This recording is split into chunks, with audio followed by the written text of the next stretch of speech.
What if Anakin was sent to Fuchia to help Aayla Secura in Revenge of the Sith? That's what we're going to get into today. Thank you everybody for watching, and let's get right into it. Please leave a like, by the way. Alright.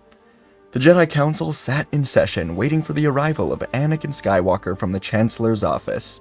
Not long ago, the Jedi were informed that Anakin was to be the Chancellor's personal representative on the Jedi Council, and though the Council didn't like it, they were accepting it.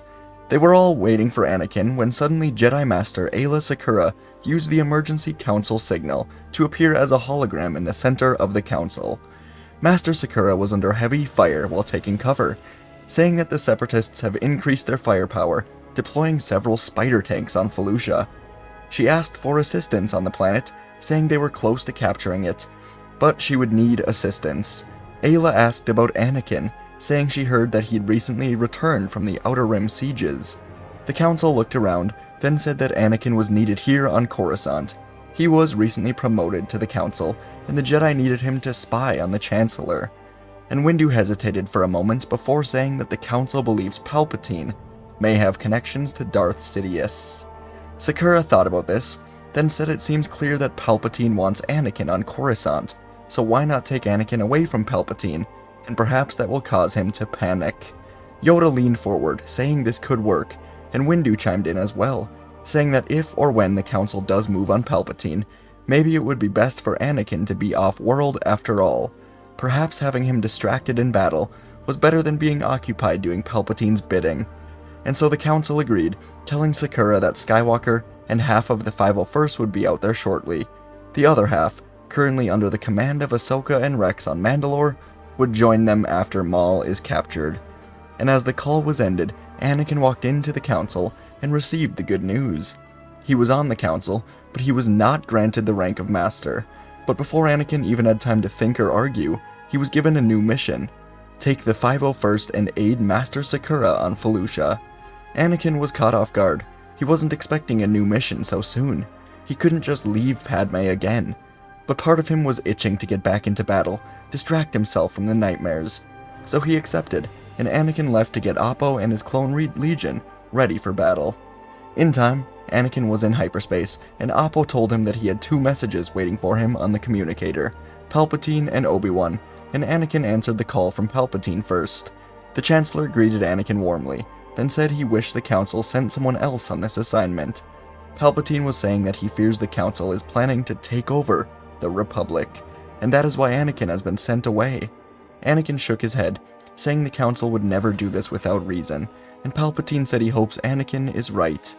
But then the Chancellor said that if the Jedi try and take over, Anakin may have to make some hard choices. Anakin didn't really understand, but he told Palpatine he would always do his duty. Palpatine replied saying, "I know, my boy," and the call was ended, and Anakin went to answer the call from Obi-Wan, but now it was just a message. Anakin clicked it on, and Kenobi apologized for leaving a message, but he didn't have much time. Anakin's former master smiled, saying that he just wanted to let Anakin know that he was proud of the Jedi that he has become, and that when this war is over, he will surely be made a master, and they will be equals, Obi-Wan said, chuckling.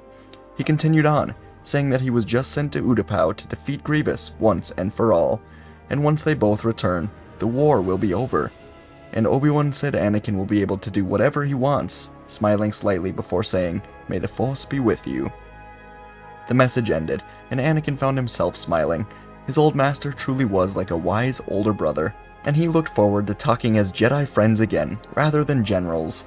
And soon enough they emerged from hyperspace above Fuchia. Anakin boarded a transport with Oppo and a 501st squad as the Legion prepared to descend down to the ground. Aayla Secura, Commander Bly, and the 327th Star Corps were in a slight retreat through the jungles of Fuchia. They were hoping that traveling through these jungles would give them cover to get to the Separatist leadership, but the Separatists deployed 3 spider tanks and were now charging through the jungle with ease. Secura was doing her best to defend her men against these tanks, but they were falling quickly. The spider tanks were raining fire down on them as the Separatist battle droids pursued them through the jungle. Aayla set up for one final defense. She couldn't hold out for much longer, but suddenly around 10 LAAT clone gun ships came out of nowhere, and Aayla saw Skywalker jump out of one of them, landing on top of a spider tank. This distraction was exactly what Aayla needed, and as the tanks were distracted, she jumped from tree to tree until she had the distance to jump onto another spider tank. At the same time, Secura and Skywalker destroyed the spider tanks they were on and simultaneously used the Force, pushing their tanks into the third one. And just like that, the spider tanks were gone. Secura and Skywalker landed on the ground together as the 501st and 327th stormed past them, taking the offensive back to the Separatists. Secura smiled up at Skywalker, thanking him and jokingly saying that she was on top of things. For Jedi like Aayla, being around Anakin allowed them to let loose a bit.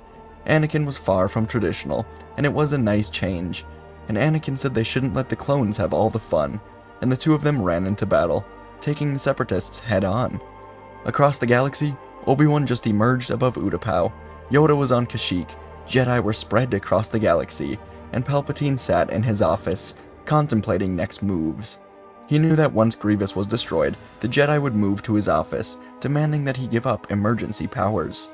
He knew that the Jedi were just itching to remove him from office, so when they do, he will be waiting for them. Order 66 was ready, and Anakin would soon have to make a choice. On Felucia, the battle was won and the Republic was able to take back the planet.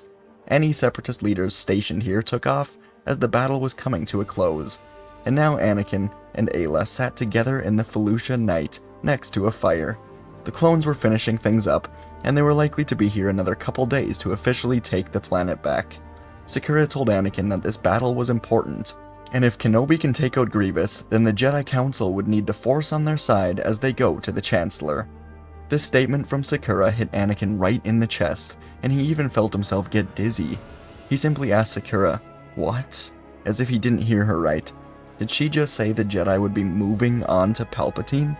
And Secura looked up, saying she thought Anakin knew. She said that Windu was planning to lead a group of council members to Palpatine's office and make him give up his emergency powers once Grievous was destroyed. And Anakin realized what Palpatine told him on the ship was right. The Jedi were moving against him, and Anakin needed answers, so he grabbed his communicator and moved to the table trying to contact Chancellor Palpatine. But he would not answer. Instead, Palpatine looked to his doorway as 4 Jedi Masters walked in. General Grievous had been destroyed, and now the Jedi were here to remove him from office. But as Windu, Fisto, Kolar, and Tan ignited their sabers, clone troopers poured out from every corner of the rooms behind them. At least 30 clones now stood with their blasters, ready to fire at the Jedi for committing treason on the Chancellor. The Jedi turned, ordering the clones to stand down, but Palpatine spoke over the Jedi, saying as Chancellor of the Republic, he orders the clones to fire at these traitors, now. The Jedi turned to defend themselves as the firing began, but Saesee Tiin couldn't even raise his lightsaber. Something was freezing him in place. He was stuck, and he died as clones poured blasts into his body. And Aegon Kolar blocked a few blaster bolts, but something was in his throat, like a tightness of sorts. He had to drop his lightsaber, grabbing at his throat as it closed up, and Windu turned to see as Kolar choked to death before blaster bolts poured into his already dead body, and Windu realized the truth. Palpatine is Sidious. More clones poured into the room, and Windu watched as Fisto was hit in the leg, then pierced through the heart, and only he remained. And Windu took a moment to cut a hole in the floor, falling through to the next area, as blaster bolts clipped his shoulder. He was lucky that Palpatine was trying to hide his Sith abilities from the clones, and he took off running through the building, just trying to escape. Palpatine ordered the clones to find Windu, and he moved to his communicator, giving out the Order 66 to all the clones across the galaxy.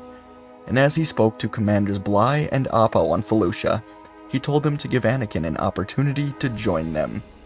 Oppo and Bly said they understood, and their men gathered behind them as they all approached Skywalker and Secura. When the 2 Jedi were surrounded, the clones lifted their blasters as the Jedi ignited their lightsabers. Oppo said that the Jedi were to be executed for treason against the Republic.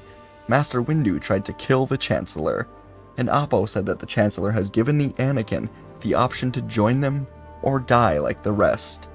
Anakin and Aayla could feel the dark clouds surrounding the Force, and a million thoughts were swirling through Anakin's mind. He was loyal to Palpatine, loyal to the Republic. The Jedi didn't trust him. They didn't tell him about this plan. And Anakin turned to Aayla with a sad look on his face. But Aayla didn't hesitate another moment. She used the Force to throw trees and exotic plants from the jungle at Anakin and the clones, then took off running through the jungle. Anakin picked a side, telling the clones to hunt her down, do what they must, and he took off into the jungle, confused, but following orders. Across the galaxy, Jedi were killed all at once. It was a massacre, and Palpatine received word from Oppo that Anakin would be joining him. This was good. Everything was going to plan, except for Mace Windu. Windu was separately running through the streets of Coruscant with his hood up, hiding behind corners, doing whatever he could to stay hidden. He'd lost his communicator and would not be able to get back to the temple without being seen. He needed somewhere to go, and he thought deeply about anyone who could help. And then it hit him.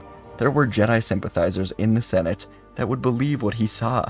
Sidious is the Sith Lord. Palpatine is Sidious. And Windu ran to one of these Senate sympathizers' apartments, Padme Amidala. Padme was looking out of her window as the Jedi Temple went up in flames. Palpatine didn't need Anakin to storm the temple. There were more than enough clones secretly called back to Coruscant, and it was a success at the temple. Padme watched, hoping Anakin was safe wherever he was, and she heard someone enter. She ran to the door to find Mace Windu. Padme frantically asked what was going on, if Anakin was okay, and Windu realized now that her and Anakin were extremely close, and if she had a way to contact Anakin, he needed to know. She said yes, but he wasn't answering. Windu suggested they try again, and so they did, together. On Felucia, Anakin was running through the forest, trying to find Secura as he felt his comlink beep. It was Padme, for the third time, and so he decided to take a moment and answer. But as he did, a chill ran down his spine. Mace Windu was standing next to her as a hologram. Padme asked if he was alright, and Windu quickly told Anakin that he must hide. The clones are hunting down the Jedi. But Anakin angrily replied, saying the clones are hunting down the traitors. And Windu looked shocked, then returned to a stern expression, and said Palpatine is the traitor. He's the Sith Lord. Palpatine is Darth Sidious. And now Anakin understood that he was being played. This meant Palpatine is the traitor. If Anakin had been on Coruscant, he would have learned about Plagueis and been manipulated much more. But right now, he was learning about Palpatine, that he was the traitor, and Anakin realized he had to help Aayla. Anakin apologized, saying that the Jedi have his full support. Then, Anakin looked at Padme, and he asked Windu to keep her safe. Windu said he would, and then ended the call. Once again, Anakin ran through the forest, trying to find Aayla.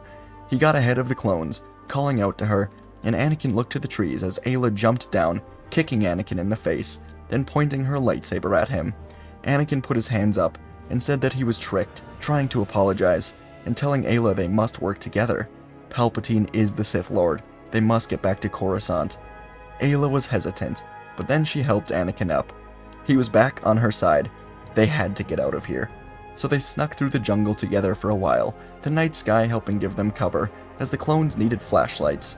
And after about an hour, they made it back to the area where all of the ships were stationed. The area was empty, as all of the clones seemed to be in the jungle, and so Skywalker and Secura made their way to Secura's Jedi starfighter. They moved through rows of gunships, when suddenly the two Jedi felt something was off.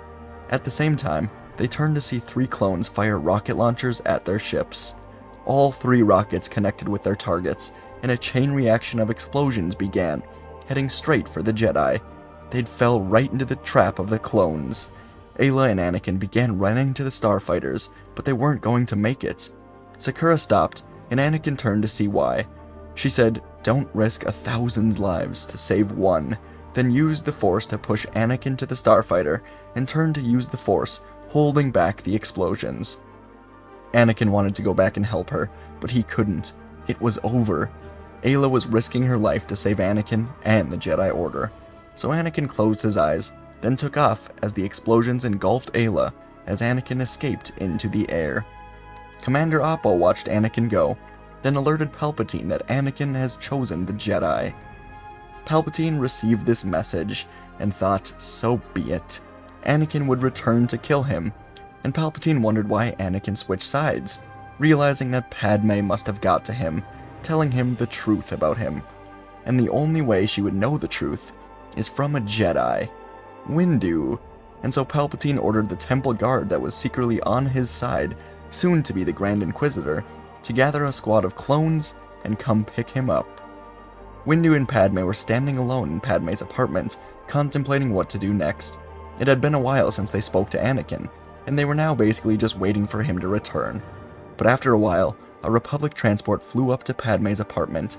Windu hid behind a corner as the clones, led by a temple guard, surrounded Padme, saying she was under arrest for conspiring with the Jedi. Padme tried to play it off, but blasters were raised at her, and so Windu intervened by cutting down the clones, engaging the temple guard in battle. It was a swift duel, with Windu quickly defeating the guard and putting his lightsaber to his face. But as he did, a shadow moved through the room and ignited a red lightsaber through his back before Windu even knew he was there. Sidious laughed as Windu fell dead, kicking him off of the balcony. Padme was screaming in fear as Sidious said that they would wait for Anakin, together. And soon enough, Anakin emerged from hyperspace, making his way down to Padme's apartment to regroup with her and Windu. He landed, and there was an eerie silence all around. The place seemed empty, but Anakin turned the corner to the main room to find furniture destroyed, and Padme handcuffed on her knees in front of Palpatine, a temple guard, and 10 clones. Anakin ignited his lightsaber and yelled at them to let her go, but Sidious said not until Anakin puts his lightsaber down and surrenders. Otherwise, she dies, and Sidious pushed the tip of his lightsaber into Padme's shoulder. This made Anakin immediately angry, but he could not risk her dying, so he angrily put down his lightsaber, and Sidious said, "Good, my boy," with a sinister smile. He wanted Anakin to pay for betraying him, just like the rest of the Jedi, so he pulled Anakin's lightsaber into his hand and turned to the clones, saying, "Kill her," before turning back to Anakin, blasting him off of the balcony with the Force.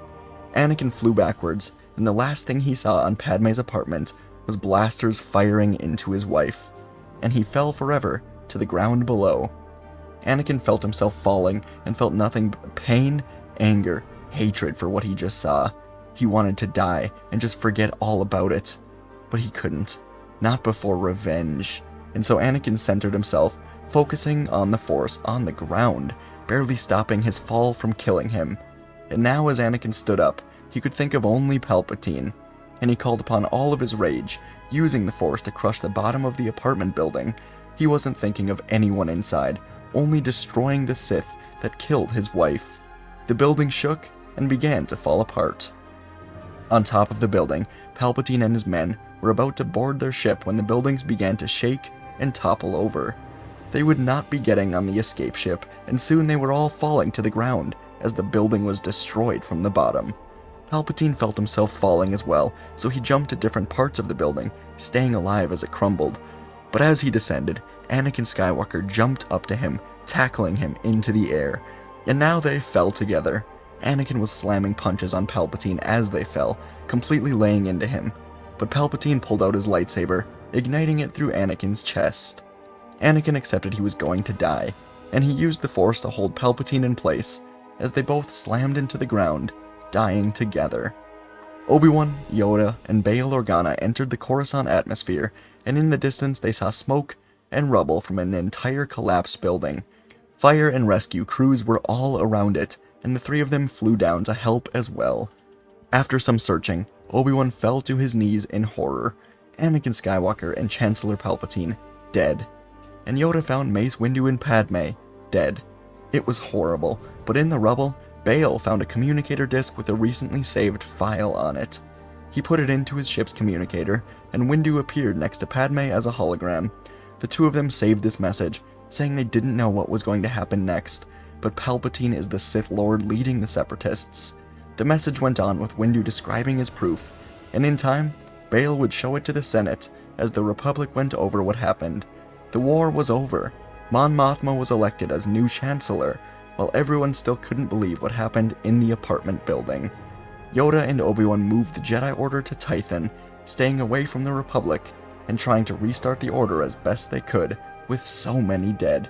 But in time, the Republic and the Jedi would be restored.